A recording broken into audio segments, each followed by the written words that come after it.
Hi, Josh. Hello, how are you? I'm all right. How are you doing? Not too bad. It's Yeah, been a good day so far. good. It's still sunny. Yeah, I'm hoping that the sun will still be out when we finish up today, so I can sit in it a little bit. yeah. Hopefully after this lecture, I can go for a run or a walk.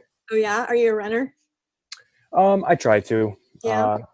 Yeah, not. I was never in track or cross country, but it's Mhm. always a good way to be outside, get some Yeah. fresh air. No, Hmm. that's for sure. Yeah.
Hey, Corinna.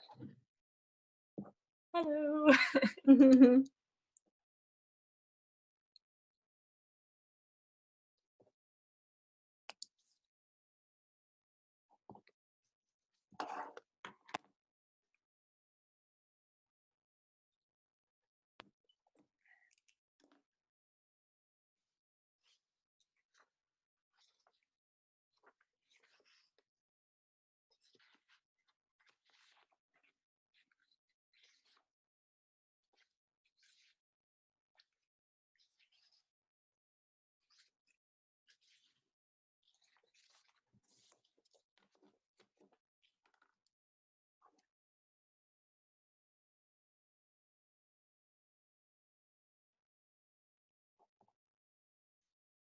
Hello, how are you, Annie?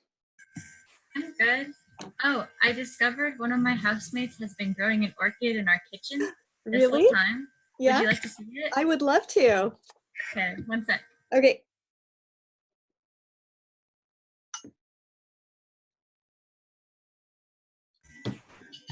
Let's see if we go. There it is. Wow, that looks like Yeah. pretty good shape. Yeah, it's been blossoming for like a week now. So has she been growing it from, like, was it not blossoming before and then it started blooming? Yeah. Yeah, I didn't even know it was an orchid until a couple I weeks see. ago. It's been hanging in our kitchen. That's amazing. Well, good. I hope, yeah, I'm really curious to see what will happen once it's done blooming, but they bloom a long time, so we probably won't be in class anymore when when it finally decides what it's going to do. Yeah. Mm. Hi, Katie and Sophie. See you guys, Andrew, Brian, Josh, Jared. Jared, you need like a background or something, like some kind of cool picture or like an icon of yourself or something. I can probably do that. You don't have to. It's just, it would be more exciting than right now. I just see Jared Yeah, I know. I've looked up this video thing for a forever. couple hours. I can't figure it out. No, there's no need to figure it out. I think I've said this before to many students in many situations, but even though I've been using Zoom for a while, like every time it works, I always kind of feel like it's a miracle. So I'm going to start recording for legal purposes. If you give me permission to record our class, please signify with a nod or a thumbs up or something. Tara, you're okay? Okay, good. I don't know what I would do if people, Jared, it sounds good? Thumbs up, awesome. Yeah. I don't know what I would do if someone said no. I guess I'd have to like kick you out of the video, but whatever. Okay, so I said in my email that I had graded the Victorian papers at long last, and then Becky from the English department, Rebecca, was scanning them and sending them back to everybody. So it looks like they all went out. So hopefully everybody who turned in a paper got their paper. That was a big load off my shoulders, I must say. Plus, it was really nice because it was a really good batch of papers, and I enjoyed reading them. So, oh, one more person. So it was nice to have to be able to spend the afternoon in that way. Oh my goodness, look at you in the sunshine, Catherine. So beautiful. Where are you? Are you in your backyard? Yeah, I'm outside right now. Oh It's man, so nice. I was telling I guess Josh, it's so pretty right outside. I'm just hoping that before we finish here, the sun will still be out, you know what I mean, so that I can get out there. By the way, too, if you're here, if you could just type, hi or something interesting into the chat bar, just so that's my way of taking attendance, that would be great. And let's go ahead and jump back into the wasteland. Oh, I should add one more thing too. On the week of May 5th through 8th, we're going to be doing Virginia Woolf, The Mark on the Wall, and Mrs. Dalloway on Bond Street. And so both of those readings are posted on Moodle. And Virginia Woolf is known for being one of the first people to really do a lot with stream of consciousness narration. And so these are two pieces that really show her at her best when she's doing that kind of thing. And she's really fascinated in the ways in which memory works. And so if you've ever been walking down the street and maybe you see some random thing, it can suddenly spark a memory from who knows when, and you're suddenly immersed in that moment. So at the same time in the present, you're walking down the street, you're sort of also simultaneously occupying this place in the past where you were. So she's very interested in that kind of stuff. And so you'll see that. They're short, but just because it can be tricky sometimes to track when the narrator's memory is skipping in and out. It might be worth taking a little extra time to read them so you can figure out, wait, what's going on? Where do we go? All right. Hi, Chloe. Hi, Eleanor. Go ahead and say hello or something in the chat so that I can count you as being here. So yeah, so then let's move on, jump right back into the fire sermon. I had a few things I wanted to say before we move on to the last two sections. At the very beginning, there's this really curious couple passages before we get to the whole scene with the typist and the clerk. So just starting at the beginning, it's on page 2303 in the anthology, and it's line, let's see, 173 in the poem. The river's tent is broken and the last fingers of leaf clutch and sink into the wet bank. The wind crosses the brown land unheard. The nymphs are departed. Sweet Thames runs softly till I end my song. The river bears no empty bottles and sandwich papers, silk handkerchiefs, cardboard boxes, cigarette ends, other testimony of summer nights. The nymphs are departed and their friends, the loitering heroes of city directors, departed, have left no dresses. By the waters of Leman I sat down and wept. Sweet Thames, run softly till I end my song. Sweet Thames, run softly, for I speak not loud or long. But at my back in the cold blast I hear the rattle of bones, a chuckle spread from ear to ear. That's kind of a reference to a reference he used in Prufrock, if you remember, because Prufrock makes allusions to the seize the day, carpe diem tradition. So that's a reference to his Coy Mistress by Marvell. And in Prufrock, the love song of Jalfred Prufrock, Eliot refers to a different part of that poem, but I always find it fascinating that he refers to the same poem. But the main thing I wanted to point out about that stanza has to do with this idea of wasted land we've been talking about. And one way that wasted land shows up pretty clearly in the poem is these scenes of dry desert or places that lack water. But we also have an image of wasted land here because it's a place that's totally polluted. So there's waste everywhere. And it's kind of a weird and tricky little passage because on line, let's see, 177, the river bears no empty bottles, sandwich paper, silk handkerchiefs, cardboard boxes, cigarette ends, and other testimonies of summer nights. It makes it seem like there's no pollution, but what the speaker is doing there is remembering the Thames before the current moment. So he's thinking back. We have a little footnote there that tells us this is from a Spenser poem. And at the time that Spenser was writing, the Thames really wasn't full of all this trash. But the speaker here in the wasteland is lamenting and saying now the nymphs have departed. And as opposed to before, when there was no pollution, now there are empty bottles, sandwich papers, silk handkerchiefs, cardboard boxes, cigarette ends, and other testimonies of summer nights. So it's a tricky one because it is evoking all that sense of litter and garbage and waste by sort of saying, by talking about the absence of such things in the past. And so that's pretty fascinating.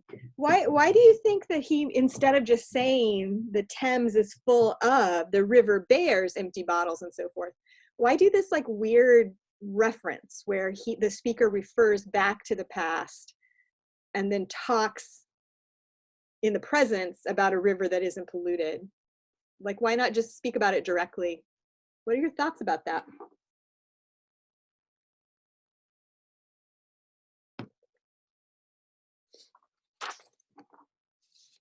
Could it be he's trying to talk about like the gradual decay, and so you have to know like the starting and ending point to see the decay? Yeah, so that's a good thought. Like, in order to see how badly the river is polluted, you have to know that it wasn't always this polluted. Because it's not very dramatic if we're talking about pollution in a river that was always already pollution. So it sets us up with a contrast then.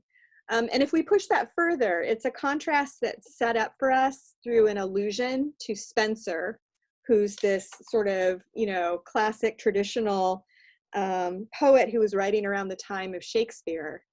So why use an allusion to this literary past, this famous guy with a really famous poem? Why allude to that? Why indicate that there's a degradation going on by looking back, making an allusion to a previous poem?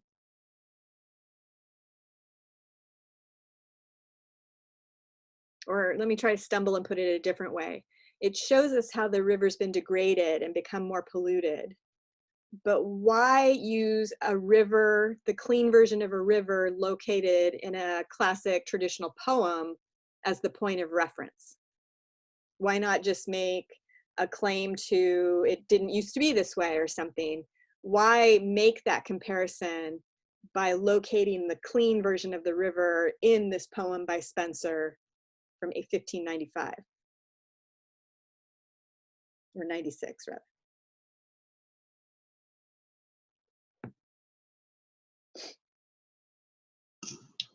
Was it like a popular poem at the time? Like, would you say like a lot of, so it might just be like kind of a way to relate something that everyone kind of already knew and like someone could imagine already had history of knowing, kind of a thing.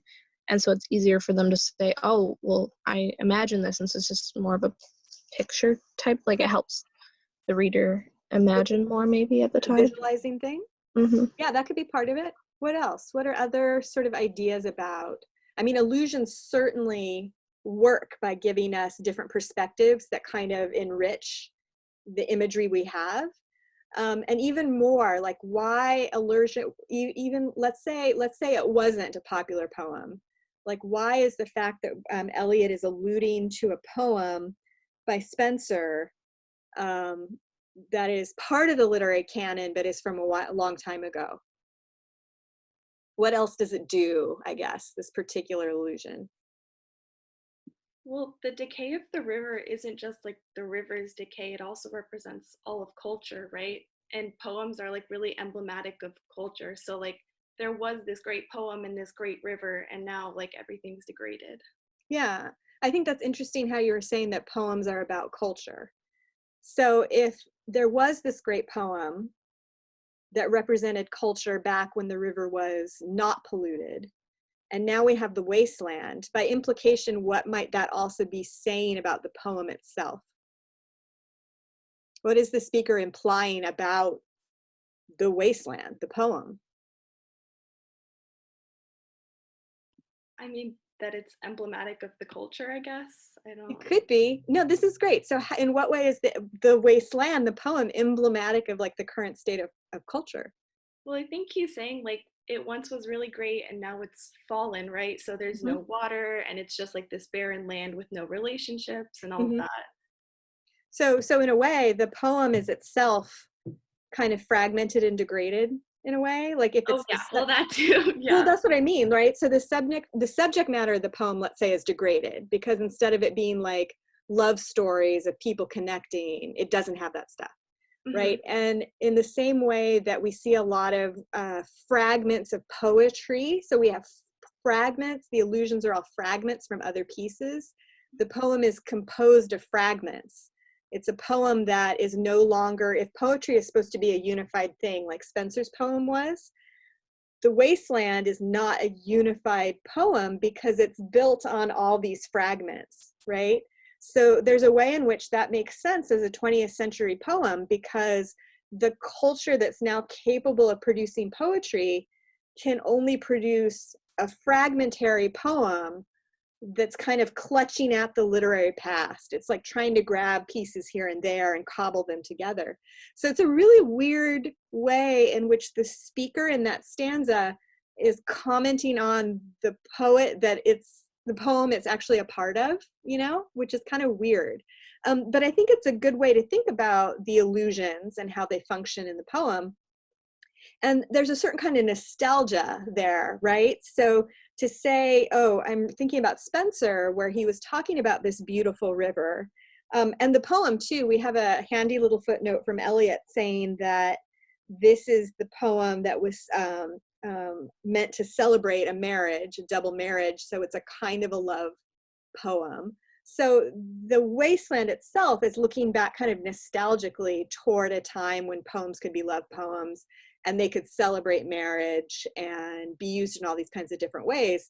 And the Wasteland seems unable to do that. Like it can't be that kind of poem, perhaps because of the current moment. It's 1922, it's post-war, it's the land is fragmented.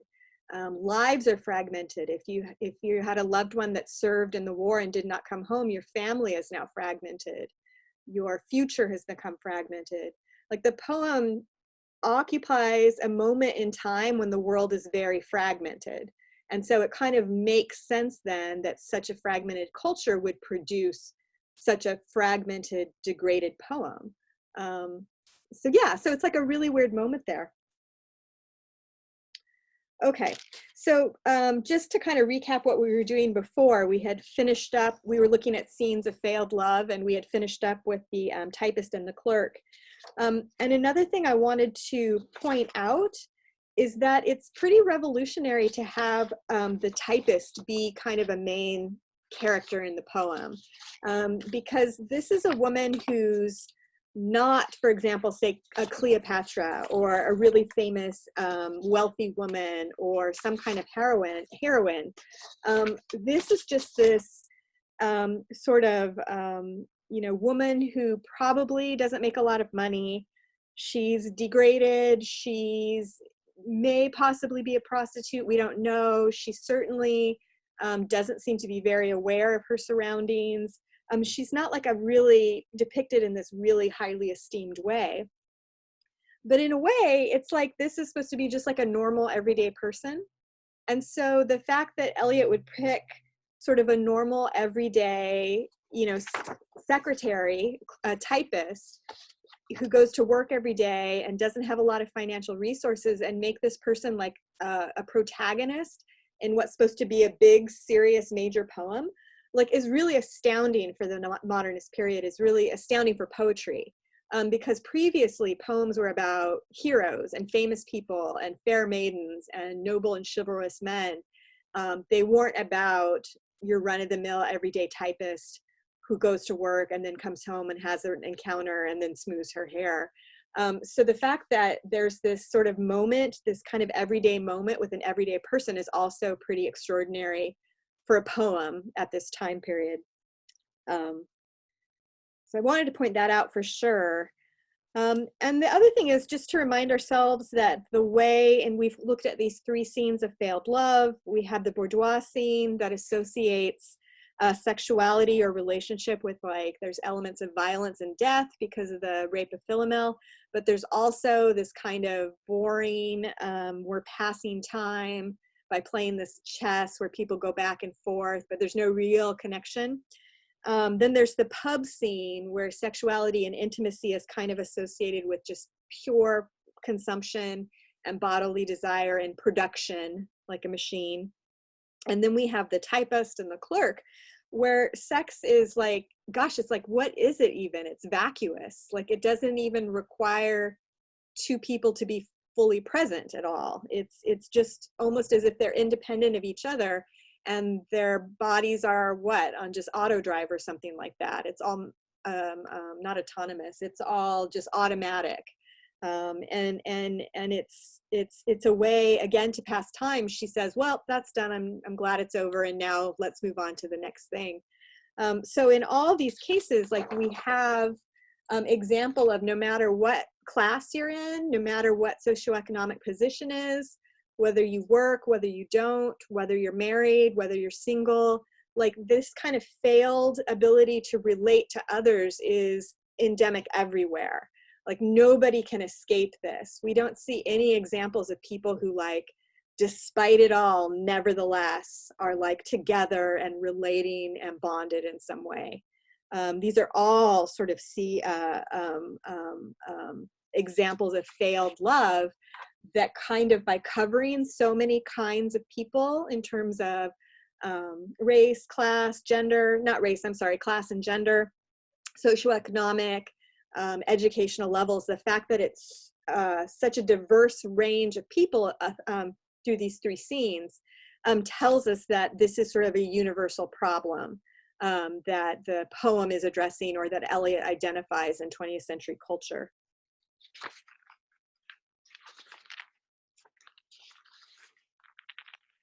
All right.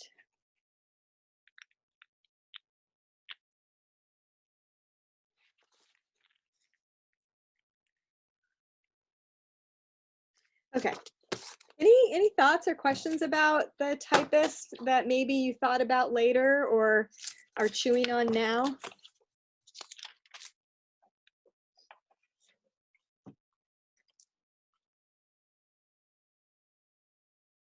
All right, let's keep moving on then. I usually don't have a lot to say about Death by Water. It's very short, so it's harder to come up with lots of things to say about it. But tell me what you thought about Death by Water, or even the fact that it's called Death by Water. What kinds of things does it refer to from earlier in the poem, or how do you see it connecting to what comes next in the poem? What kind of references seem important to you? We have references to religion here. So what do you see as this very short section called Death by Water? What do you see it as doing? How does it function?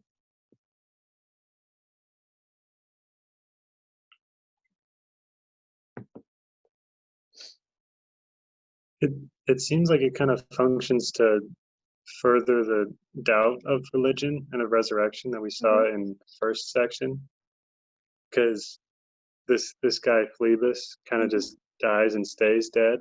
Yeah. And he says that, like, Jew or Gentile or Jew, he's still dead, and he's still just sinking down. Yeah. And that reminded me of the first part where like line 20, where it says out of this stony rubbish what can grow? Son of man, you cannot say or guess, for only you know. Mm-hmm. So it seems like a doubt. And another part out there. Yeah, absolutely. What else? I more took the Gentile or Jew part as more just considering, like, it doesn't matter who you are, what your background is, no matter what, you're gonna end up just the same as Phlebas, is how I say his name. Phlebas. So even Phlebas. though you're handsome, it doesn't matter. Right. So no matter kind of what you do in life, you're gonna die. Well, and also too, like, to say Gentile or Jew kind of says not simply, let's say, Christian or Jewish, but someone who's not religious versus someone who is. So even if you're part of a belief system that includes resurrection, you're going to be dead. If you're a part of a belief system that doesn't even believe in resurrection, like, you're still going to be dead. So no matter what you do, no matter who you are, you're going to end up dead. And let's think too, this is Phlebas the Phoenician. The last time we heard about a Phoenician was with Madame Sosostris and her deck of tarot cards. That's on page 2299, around line 43. Madame Sosostris, famous clairvoyant, here's another woman who's a prophetess, had a bad cold, nevertheless is known to be the wisest woman in Europe with a wicked pack of cards. Here, said she, is your card, the drowned Phoenician sailor. Those are pearls that were his eyes. Look. So Phlebas is our drowned Phoenician sailor, a fortnight dead, forgot the cry of gulls and the deep sea swell and the prophets and the loss. A current under sea picked his bones in whispers. As he fell and rose and fell, he passed the stages of his age and youth, entering a whirlpool. So it comes like, this tells us a little bit about this Phoenician sailor who drowned, right? So this is, in a weird way, like Madame Sosostris is almost like her prophecy is right. We hear about the drowned sailor in this beginning with her tarot cards. And then in Death by Water, we meet someone, the Phoenician sailor really does drown and so forth. So it's a weird prophecy that comes true. But if you think about prophecies, like it's not a very good one, right? It's not like a really momentous one that's very helpful. Like it's not a prophecy, like now you know what's gonna happen in the future, like you can avoid it and change things. It's just kind of like, yep, here's my prophecy, everyone dies. Like, do we really need a prophet to tell us that, right? So again, this idea that prophecy or prediction is not anymore very useful in the 20th century kind of is replayed there. And then the fact that it's death by water. I mean, water becomes a really loaded term, right? So how does this weird, calling it death by water, how does that resonate with these images and the imagery about the lamb that we've bumped into before? I mean, I think normally we think of water as like something that's helpful and something that, you know, helps us be sustained, and, you know, we're mostly made of water. And Yeah. so I guess maybe just the fact that you're dying by a thing that's looked at as beneficial to society kind of just alludes to this whole wasteland about how even what used to be, you know, what was really helpful even now is what's hurting us. Yeah, so previous solutions don't work. I have a really quick question, actually. Do you think that the husband from the one scene with the wife where like they were disconnecting? Yes. Do you think that maybe he knew the like Phalebus, because it says that, you know, the pearls in his eyes was mentioned in the first section, and then he echoes that in the next section. And so to me it kind of seems like the death by water is like almost before that scene, and so maybe he was there. No, I think that's or that's am I a great overreading? What? Am I overreading?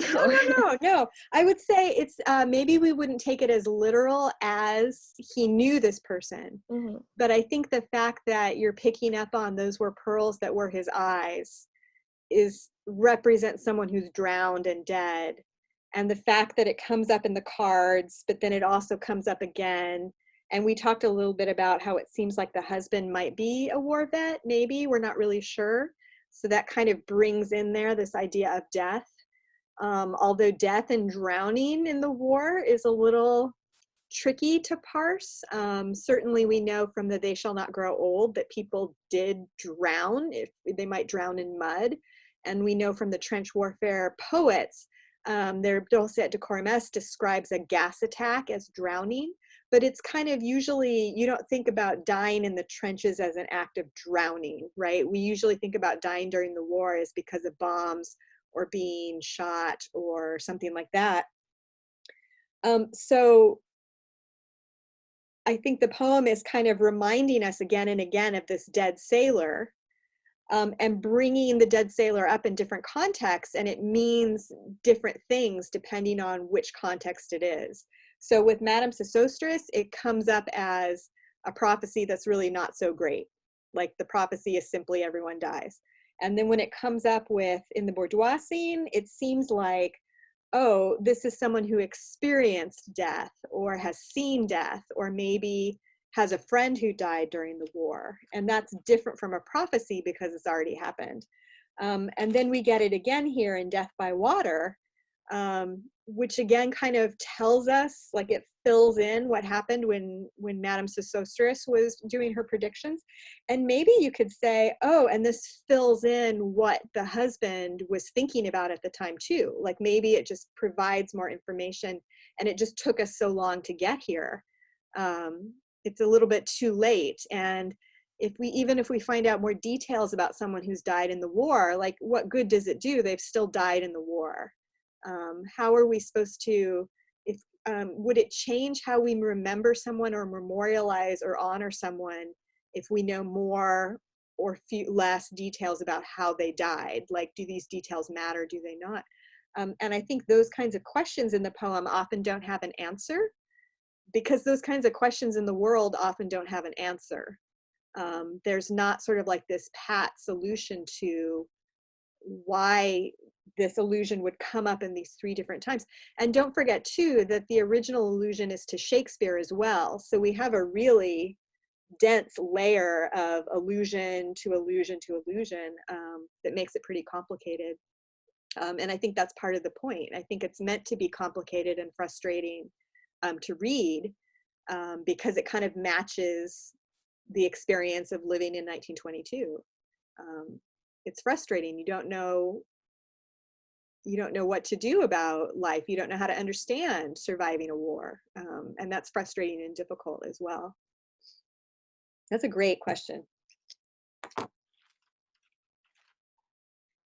So then let's think a little bit more about water, because what the thunder said is, for me, the time when we actually kind of get the possibility of some hope in the poem. And I should say, like amongst the T.S. Eliot scholars in the world, like roughly people are divided on, is it a happy poem or is it a negative poem? Like, is it really depressing or is it like, there's hope for the future? And I'm in the like, there's hope for the future camp, just so you know. Oh, did we lose somebody? I thought I heard a little ding, but that's fine. All right, so let's look at what this thunder says, rather. It starts with a reference to Gethsemane, help me with that word, Gethsemane, there we go, right? When Judas like kisses Jesus and betrays him, the torchlight's red on sweaty faces and so forth. He who was living is now dead. We who are living are now dying with a little patience. Here is no water, but only rock, rock and no water, and the sandy road. The road winding above among the mountains, which are mountains of rock without water.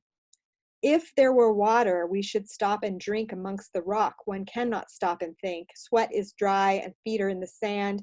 If there were only water amongst the rock, dead mountain math of carious teeth that cannot spit. Here one can neither lie nor sit. But there is not even silence in the mountains, but dry, sterile thunder without rain. There is not even solitude in the mountains, but red, sullen faces sneer and snarl from doors of mud-cracked houses. And then notice how that line even is pulled out to the right, if there were water. Like that's meant to emphasize again and again and again, there's no water, there's no water, there's only rock, there's only rock.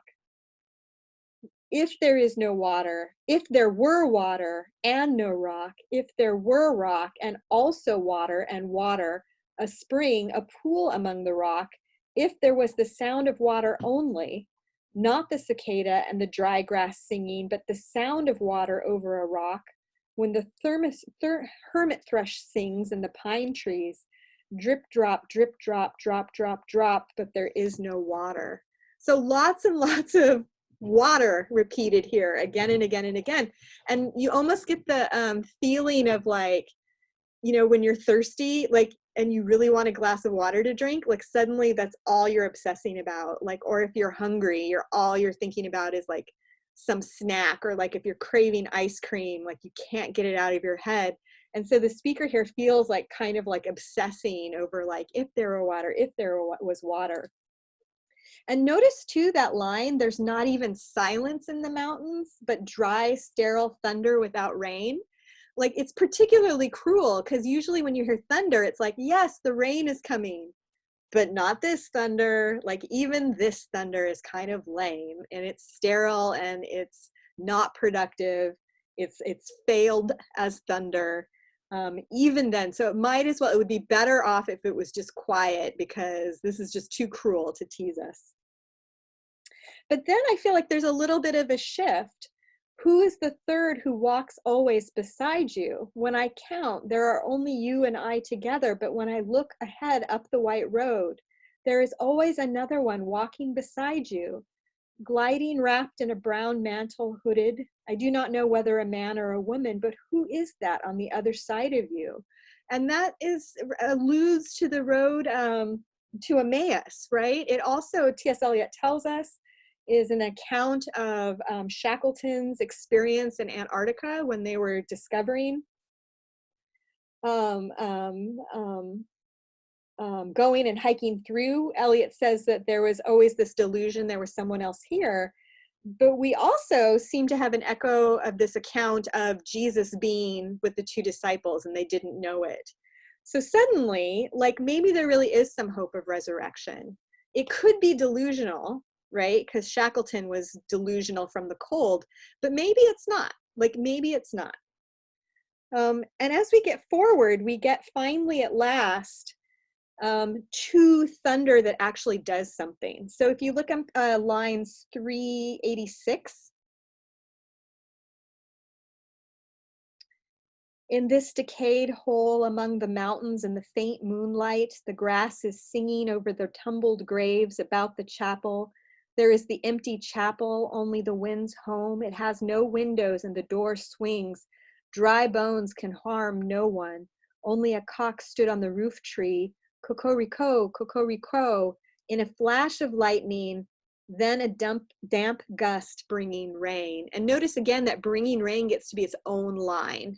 And then there's even a break. So it really underscores bringing rain. Ganga was sunken and the limp leaves waited for rain while the black clouds gathered far distance over the Himavant. The jungle crouched, humped in silence. Then spoke the thunder, Da. Now the speaker here then goes through a reference to a fable, I think it's a Buddhist fable, it could be a Hindu fable, I mean a Tibetan fable, but the idea, the story is that the thunder said Da, and people interpreted it to mean different things. So it can mean Dada, it could be Dayamdevan, and it can be Damyata. And each one means a different thing. So Dada means give, Daya Devam means sympathize, and Damyata means control. So the people who heard the sounds were debating on what did the thunder say. Now let's look at the little examples, because under each da and then the word, there's like a little picture that's meant to kind of tell us something about what each definition is. So forgive, dada. What have we given? My friend, blood shaking my heart, the awful daring of a moment's surrender, which an age of prudence can never retract. By this and this only we have existed, which is not to be found in our obituaries, or in memories draped by a beneficent spider, or under seals broken by the lean solicitor in our empty rooms. So tell me about that. How is that a little picture of give?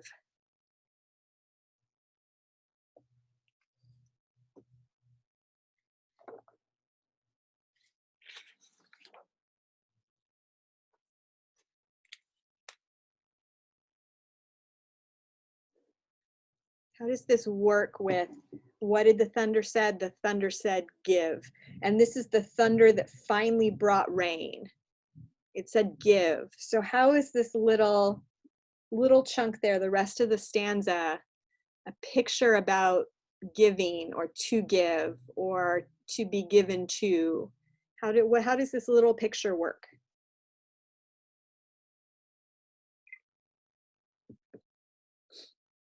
What are some possibilities?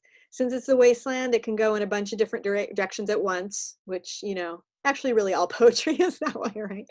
But let's think about this. How does this work as, the question is, what have we given?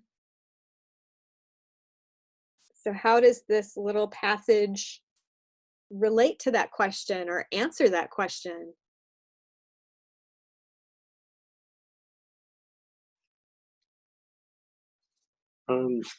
One thing that I see is that the line that says, which is not to be found in our obituaries. So it's kind of saying that giving should be anonymous. It shouldn't be something that you should make a big deal out of.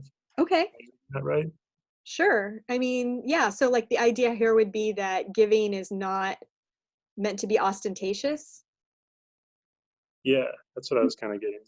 Yeah, I think so. What else?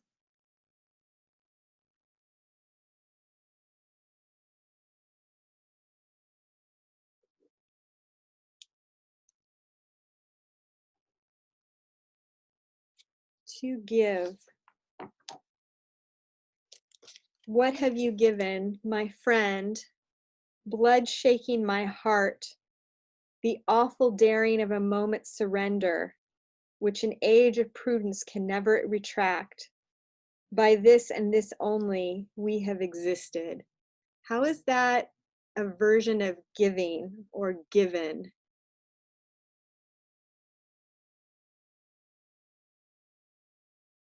Or think about this, what situation in which you give something would be one in which you found your blood shaking your heart, that you were daring something? It's an awful daring. Awe could be like awe inspiring, like awful daring of a moment's surrender, which in age of prudence, prudence means being careful and thoughtful and slow and methodical, can never retract. By this and this only we have existed. I kind of think that means like they're giving their lives. Okay. Can you say more? Just because like I don't know, everything in this is kind of about like after the war, like a lot of people had died and kind of like when it says by this and this only we have existed, like by like life is the only thing that like makes us exist really. Mm-hmm. And so like once that's taken away or like given, then like you don't exist You anymore. don't exist anymore. Or else it means even to only, we have existed only when we do these awful, blood shaking my heart, the awful daring of a moment's surrender. Somehow that only these terrible moments when you're surrendering, like what are you surrendering about yourself? Are you surrendering your prudence? Are you doing something maybe that wouldn't be considered prudent or wise or thoughtful? You're doing something that can never be taken back. It's not like you can say, oh wait, I didn't mean it, right? It shakes your heart because it's so frightening. By this and this only we have existed. Like what kind of thing could that be? Could it be like confessing love to someone? Okay. Like true love? Because I don't know, I'm married, but I remember the first time I talked to my wife, I was quite nervous, so the blood was shaking in my heart, definitely. And we, in the previous sections of this poem, it shows different people in different relationships. Some are married. Yeah. And so that part's shown in their obituary, like whether they're married or not. Yeah. But whether they really loved that person. Yeah. So It'll never show up in the obituary. Yeah. But nevertheless, it is by these things that we have lived. Yeah. Yeah, kind of. Yeah, go ahead, Chloe. Yeah, go ahead. Kind of going off of that, I mean, it sounds like it's like something that's making someone nervous, and like it's like a, you know, like he was saying, like kind of admitting to someone, yeah, I love you, because you know you can't take that back. It's not like you can just make someone forget it or ignore it. You know, once it's out there, it's out there. And so that's kind of surrendering kind of your security in a relationship, because you know, especially if you're just friends for a while and then suddenly you confess that you want to be more than that, I mean, it changes everything. And so you're kind of risking that friendship Yeah. if something doesn't work. And so it's kind of like you have to surrender, you know, the potential of losing that person, Yeah. but And also that's a gaining terrible them. moment. Like, that's Mhm. like really takes bravery, because what if everything is ruined? Right. What if Yeah. you can never go back to being friends again? Or suppose you date for a while and then you break up and then you can never go back to being friends again. And so it really is like, yeah, your heart is shaking. To say I love you is to risk so much. It makes you so vulnerable. But it is by this. It's not by being prudent and meticulous and doing something that's like not too daring. Like, that doesn't mean you're alive and exist. The things that in our obituaries will be like, and he was survived by his wife and 3 children. He was a successful banker, blah, blah, blah, blah, blah. The kind of, and he took a big risk and told his wife he loved her. Like, that's not going to show up in an obituary. It's not going to be, it's a terrible moment of like someone's death too. It's not to be found in our obituaries or in memories draped by a beneficent spider, or under seals broken by a lean solicitor in our empty rooms.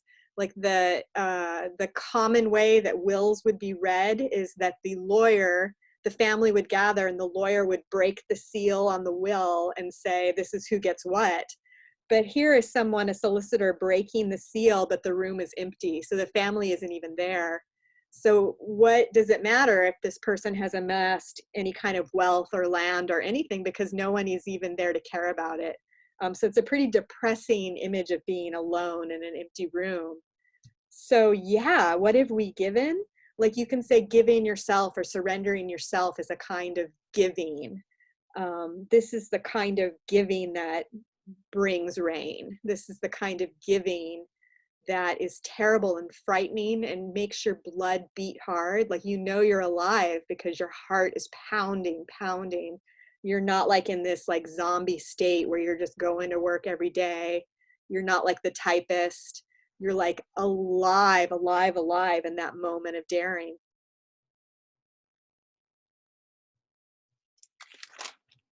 That's actually as far as I wanted to get for today. So I think in the name of not having a video that's too big of a file for me to upload, like we'll end it for today. And then I think we have one more day, right, on the Wasteland? Yeah, the Wasteland wrap up is on the 30th. And so we'll do the same thing where we look at what does it mean to sympathize? What does it mean control? And how do those the rest of the parts of the stanza, are they a picture of sympathize? Are they a picture of control? And what kind of sympathizing, what kind of control? And then we'll look at those last lines, which are kind of in a way like the whole Wasteland encapsulated and squeezed into this final moment. And we'll kind of try to come up with some conclusions there. So that's the plan for next time. Any other questions about the Wasteland? I could talk for hours, man, but my throat really hurts, and you might not want to talk for hours, and that's totally cool too. No? All right, then thank you for coming. Since you came this time, you don't have to come next time unless you want to. And I'll, in a few minutes, be posting this recording for the rest of the class. All right, see y'all later. Oh, if you're here and you didn't put that you're here in the chat, go ahead and just put your name real quick. So I noted down who was here, but if you haven't put it in there, that would be great. Okay. Thank you. Thank you.